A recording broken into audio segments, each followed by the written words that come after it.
దాదాపు సుమారు 50,000 మందితో కలపూడి శివరామరాజు ఉండిలో నామినేషన్ వేయడానికి అయితే సిద్ధమయ్యారు. ఇప్పుడు ఆ నేపథ్యంలోనే మనతో మాట్లాడడానికి శివరామరాజు అందుబాటులో ఉన్నారు.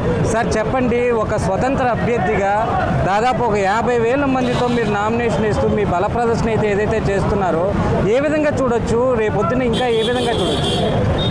నాకు ఉండి నియోజకవర్గ ప్రజలతోటి అనుబంధం ఉంది. ఉండి నియోజకవర్గ ప్రజలందరూ కూడా నన్ను అభిమానిస్తారు, ఆదరిస్తారు, ఆశీస్సులు ఇస్తారు. అదే నమ్మకంతో నేను ఉండి నియోజకవర్గంలో ప్రజాక్షేత్రంలో ఉన్నాను.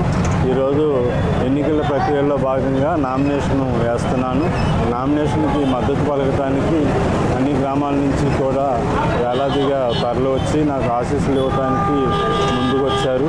నేను కృతజ్ఞుడిని. ఎందుకంటే నేను 27 రోజులు కూడా అన్ని గ్రామాలు తిరిగినప్పుడు ప్రతి చోట కూడా నేను కమ్యూనికేషన్ ఇచ్చాను. నేను స్వతంత్ర ఎమ్మెల్యే అభ్యర్థిగా పోటీ చేస్తానని. అందరూ కూడా మేమున్నా నీకు అన్నట్టు మద్దతు పలికి ఆశీస్సులు ఇవ్వడానికి సిద్ధంగా ఉన్నామని చెప్పారు.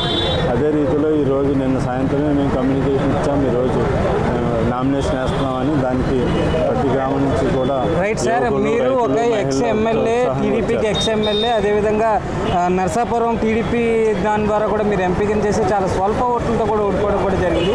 నేపథ్యంలో ఇప్పుడు మీరు స్వతంత్ర అభ్యర్థిగా ఉండి నియోజకవర్గం లేయడం ఈ బలమంతా కూడా టీడీపీ కేడర్లాగే కనబడుతుంది. దీనివల్ల ఏ విధంగా అంటే రేపు రాబోయే మే 13 జరిగే ఎన్నికల్లో ఏ విధంగా ప్రభావితం చేయబోతున్నారు? ఉండి నియోజకవర్గ ప్రజలందరూ కూడా నేను ఖచ్చితంగా గెలిపించబోతున్నారు. ఉండి నియోజకవర్గంలో నేను స్వతంత్ర ఎమ్మెల్యే అభ్యర్థిగా ఖచ్చితంగా గెలవబోతున్నాను.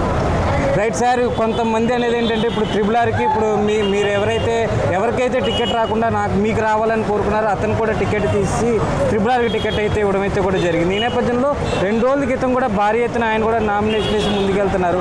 మీరు ఆయన మంచి స్నేహితులని ఆయనే చెప్పుకుంటూ వెళ్తారు. రాబోయే రోజుల్లో ఏమన్నా ములాఖాత్ అయ్యి మీ నామినేషన్ విత్డ్రా చేసుకునేది ఏమన్నా ఉంటుందా, ఇలాగే ముందుకు వెళ్ళే నాకు ఉండి నియోజకవర్గంతో బాండింగ్ ఉంది. ఉండి నియోజకవర్గ ప్రజల మద్దతు ఉంది. ఉండి నియోజకవర్గ ప్రజలకి నేను అండగా ఉండాలి, రైతులకు అండగా ఉండాలి, ఆప్తులుగా ఉండాలనే ఆలోచనతో ప్రజాక్షేత్రంలోకి వచ్చాను. అదే ప్రజాక్షేత్రంలో నేను ఖచ్చితంగా అఖండ విజయాన్ని సాధించబోతున్నాను. సార్ చివరిగా ఉండి నియోజకవర్గ ప్రజలకు ఏం చెప్పబోతున్నారు ఈ నామినేషన్ ద్వారా?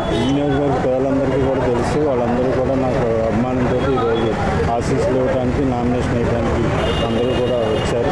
చాలామంది ప్రత్యక్షంగా పాల్గొన్నారు, పరోక్షంగా అందరూ ఆశీస్సులు ఇవ్వడానికి సిద్ధంగా ఉన్నారు.